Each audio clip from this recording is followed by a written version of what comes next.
स्वागत है स्टूडेंट्स आपके अपने YouTube channel voice of current affair पर। ये हमारा वीडियो 2 है। वीडियो 1 में मैंने आपको 1 से लेके 10 तक के टॉपिक को डिस्कस किया था।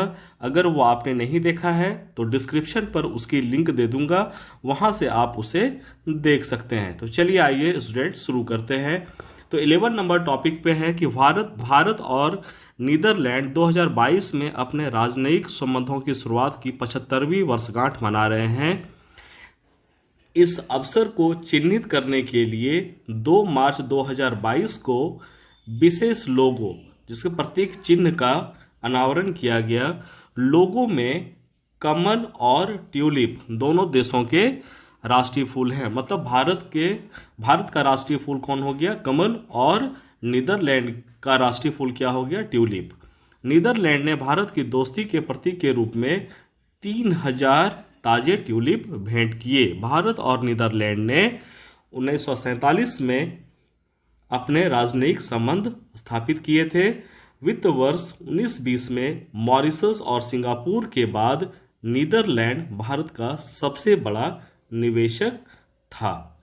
आइए अब इसके कुछ की पॉइंट्स के बारे में डिस्कस करते हैं। तो स्टूडेंट्स, इसके पहले की पॉइंट्स को देखते हैं। यह पश्चिम यूरोप का एक देश है। इसकी राजधानी एम्स्टर्डम है।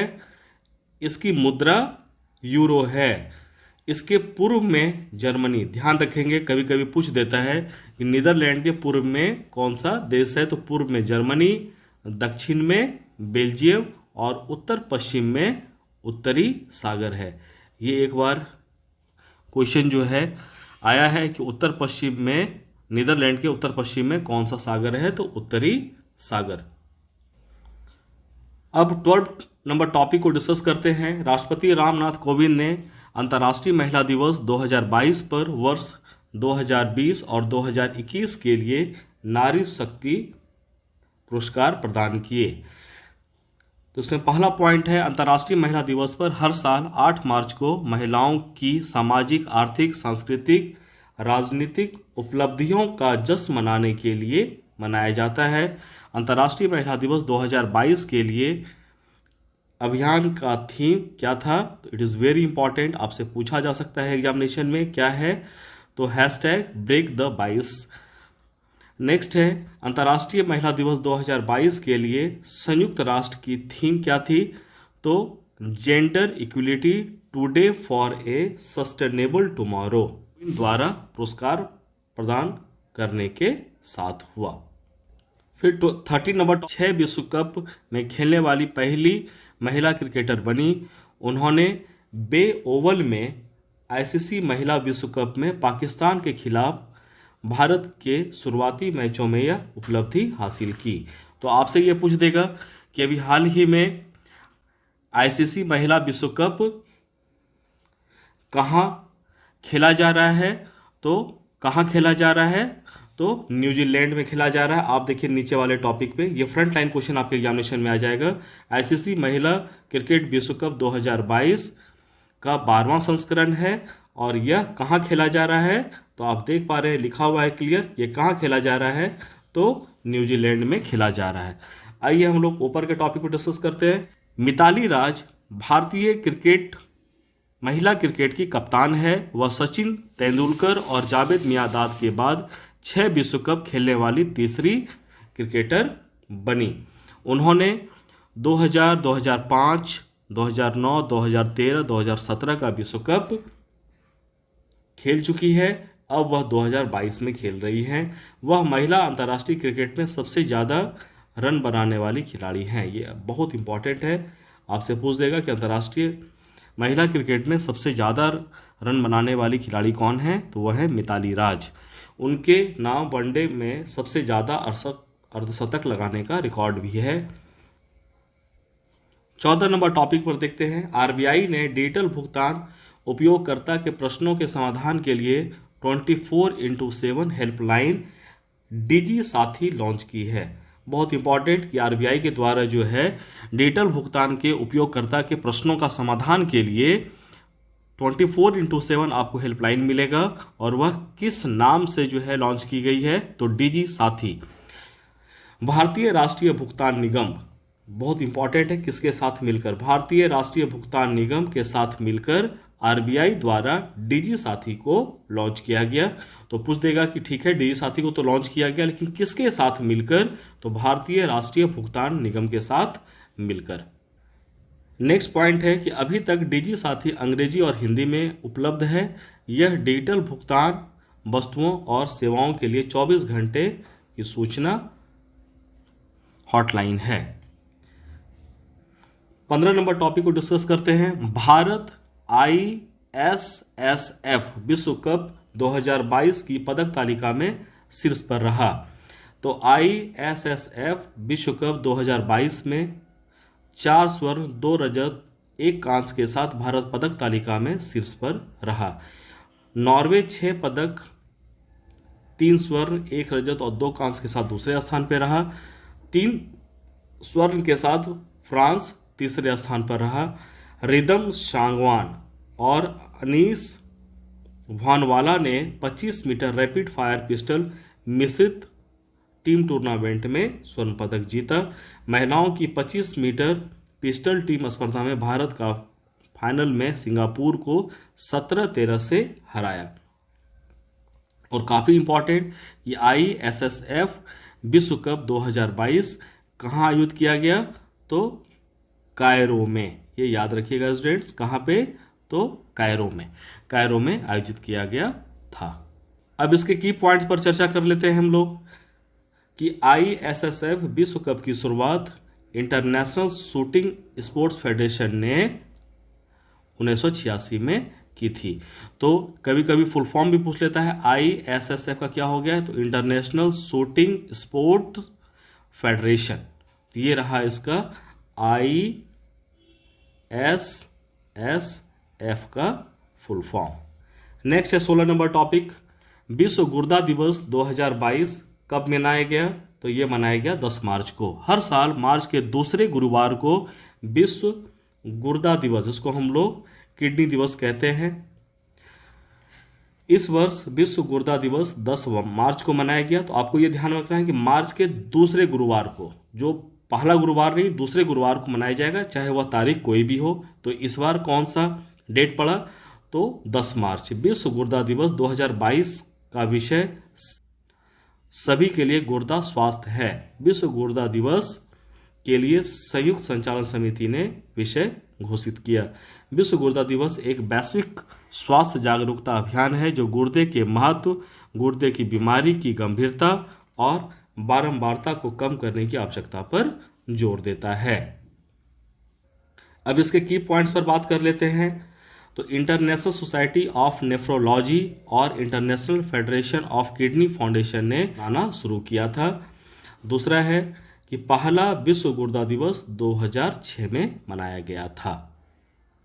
करंट अफेयर्स के बीच में हर एक दिन जो है एक एक स्टेट के बारे में कुछ कुछ जानकारियां मैं आपके लिए लाऊंगा। तो आज हम लोग छत्तीसगढ़ पर चर्चा करते हैं, देखते हैं क्या है। इसे मध्य प्रदेश से अलग करके 1 नवंबर 2000 को राज्य का दर्जा दिया गया था। तो छत्तीसगढ़ को मध्य प्रदेश से अलग किया गया था 1 नवंबर 2000 को।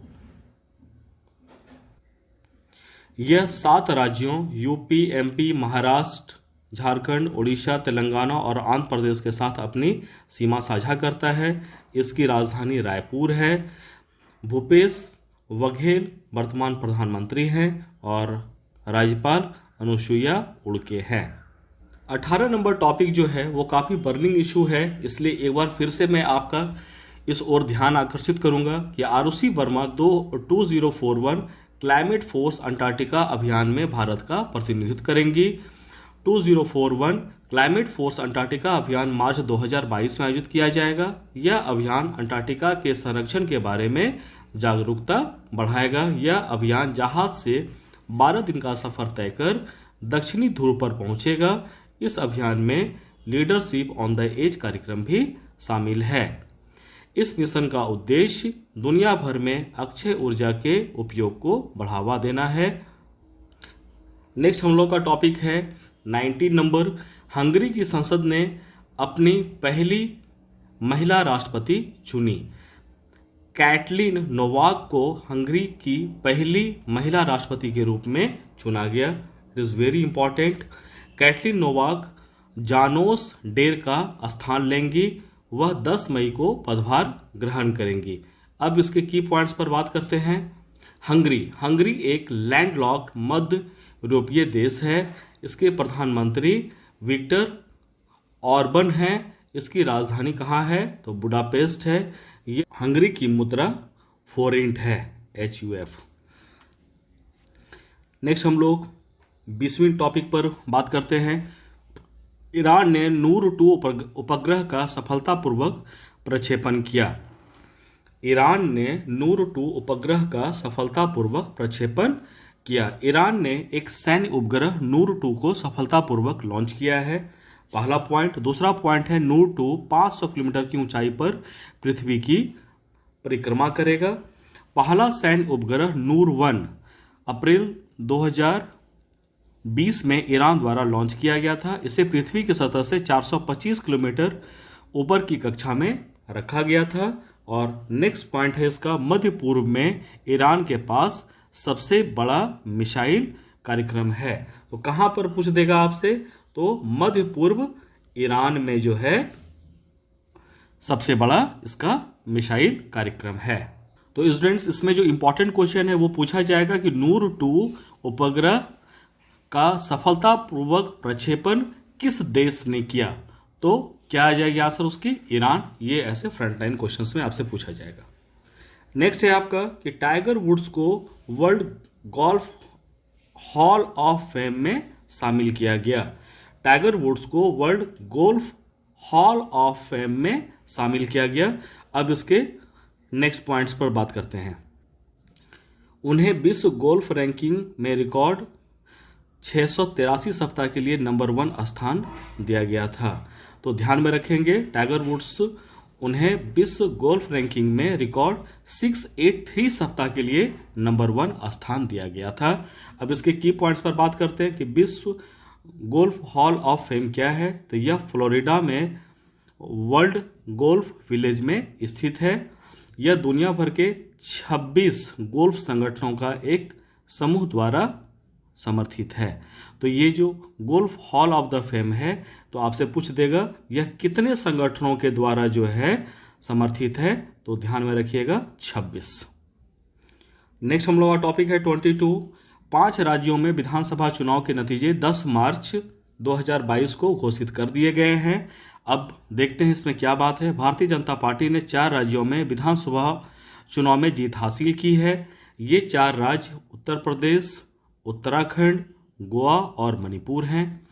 पंजाब विधानसभा चुनाव में आम आदमी पार्टी ने 117 सदस्यीय विधानसभा में 92 सीटें हासिल कर जीत हासिल की।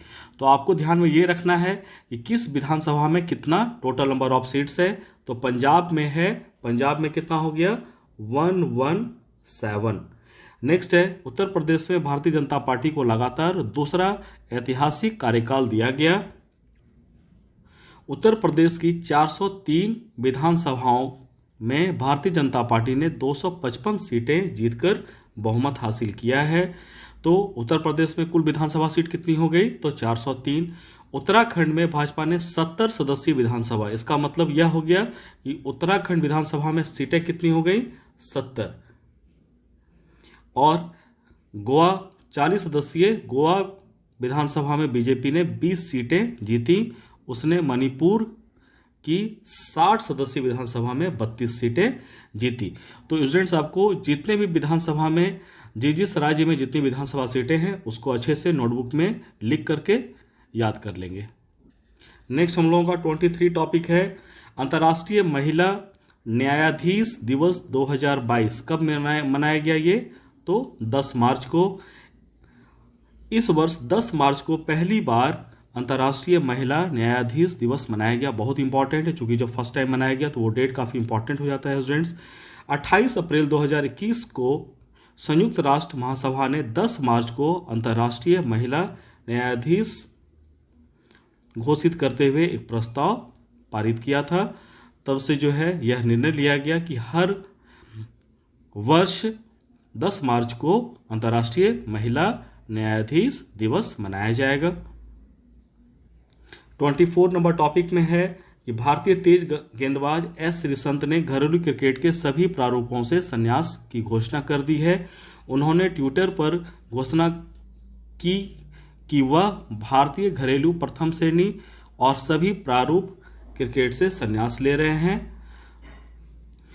उन्होंने भारत के लिए 27 टेस्ट 53 वनडे खेले हैं, क्रमशः 87 और 75 विकेट। इसका मतलब यह हो गया कि टेस्ट में उन्होंने कितना लिया, तो टेस्ट में लिया उन्होंने 87 और वनडे में कितना, तो 75। उन्होंने 10 T20 अंतर्राष्ट्रीय मैचों में 7 विकेट भी लिए हैं। नेक्स्ट पॉइंट है इसका कि बीसीसीआई ने अगस्त 2013 में उन पर प्रतिबंध लगा दिया था। तो आपसे पूछ सकता है कि एस श्रीसंत पे किस वर्ष बीसीसीआई ने प्रतिबंध लगा दिया था, तो 2013 में। आईपीएल के 2013 संस्करण में कथित स्पॉट फिक्सिंग के लिए उनके आजीवन प्रतिबंध को बाद में घटाकर कितना साल किया गया था, तो 7 साल कर दिया गया था। एस श्रीसंत केरल के रहने वाले हैं। श्री और गोपू उनके उपनाम हैं। वह भारत के लिए T20 क्रिकेट खेलने वाले केरल के पहले रणजी खिलाड़ी हैं। तो आपसे पूछेगा कि केरल से पहले रणजी खिलाड़ी कौन हैं जिन्होंने T20 भारत की ओर से खेले, तो वो हैं एस श्रीसंत। फिर 25 नंबर टॉपिक है कि भारत सरकार ने देवाशीष पांडा को IRDAI का अध्यक्ष नियुक्त किया है। कैबिनेट की नियुक्ति समिति ने IRDAI के अध्यक्ष के रूप में देवाशीष पांडा की नियुक्ति को मंजूरी दी है। सुभाष चंद्र खुटिया के मई 2021 में अपना कार्यकाल पूरा करने के बाद से ही अध्यक्ष पद खाली था। तो अब इसके की पॉइंट्स पर बात करते हैं कि भारतीय बीमा नियामक और विकास प्राधिकरण, जिसको हम लोग क्या बोल दिए, IRDAI, यह बीमा नियामक और विकास प्राधिकरण अधिनियम 1999 के तहत गठित एक वैधानिक निकाय है। यह भारत में बीमा उद्योग के प्रबंधन और विनियमन के लिए जिम्मेदार है। इसमें अध्यक्ष सहित 10 सदस्य, ये पूछता है कि IRDAI में कितने सदस्य हैं, तो 10 सदस्य, 5 पूर्णकालिक और 4 अंशकालिक सदस्य होते हैं। तो अध्यक्ष समेत कितने, 10, तो 5 और 4 और अध्यक्ष मिला के 10। फिर है 26 नंबर टॉपिक, यूनानी चिकित्सा पर 2 दिवसीय अंतर्राष्ट्रीय सम्मेलन श्रीनगर में आयोजित किया गया। श्रीनगर में यूनानी चिकित्सा पर 2 दिवसीय अंतर्राष्ट्रीय सम्मेलन का आयोजन किया गया। अच्छे स्वास्थ्य और कल्याण के लिए यूनानी चिकित्सा में आहार और पोषण 2 दिवसीय अंतर्राष्ट्रीय सम्मेलन का थीम था। क्या था, तो एक बार ध्यान से फिर से, अच्छे स्वास्थ्य और कल्याण के लिए यूनानी चिकित्सा में आहार और पोषण, ये अंतर्राष्ट्रीय सम्मेलन का थीम था। इस सम्मेलन का उद्घाटन केंद्रीय आयुष मंत्री सर्बानंद सोनोवाल ने किया। तो आपको ये ध्यान रखना है कि केंद्रीय आयुष मंत्री कौन है, तो सर्बानंद सोनोवाल। स्टूडेंट्स, अब इसके की पॉइंट पर बात कर लेते हैं कि यूनानी चिकित्सा पद्धति क्या है। तो विश्व यूनानी दिवस पर हर साल 11 फरवरी को यूनानी चिकित्सा हकीम अजमल खान की जयंती के उपलक्ष्य में मनाया जाता है। वेरी इंपॉर्टेंट, फिर से एक बार कि विश्व यूनानी दिवस पर हर साल 11 फरवरी को यूनानी चिकित्सा हकीम अजमल खान की जयंती के उपलक्ष्य में मनाया जाता है। यह यूनानी चिकित्सा हिप्पोक्रेटस और रोमन चिकित्सक गैलन की शिक्षाओं पर आधारित है। नेक्स्ट है इसका कि यह पारंपरिक चिकित्सा प्रणाली है जो शरीर की सभी प्रणालियों और अंगों से संबंधित सभी रोगों के उपचार की पेशकश करती है। नेक्स्ट 27 नंबर टॉपिक, प्रधानमंत्री ने राष्ट्रीय रक्षा विश्वविद्यालय का भवन राष्ट्र को समर्पित किया। तो राष्ट्रीय रक्षा विश्वविद्यालय गुजरात में गांधीनगर के पास लवड गांव में स्थित है। राष्ट्रीय रक्षा विश्वविद्यालय के कुलपति और प्रोफेसर कौन हैं, तो बिमल पटेल हैं। की पॉइंट्स के बारे में बात करते हैं स्टूडेंट्स। राष्ट्रीय रक्षा विश्वविद्यालय यह गुजरात में स्थित एक केंद्रीय विश्वविद्यालय है। इसकी स्थापना 2009 में गुजरात सरकार द्वारा की गई थी। ये काफ़ी न्यूज़ में है। हाल ही में प्रधानमंत्री का गुजरात दौरा हुआ था, वहीं पर वो राष्ट्रीय रक्षा विश्वविद्यालय में गए थे। तो इसकी स्थापना काफ़ी इम्पॉर्टेंट है, 2009 में इसकी स्थापना की गई थी। Thank you friends.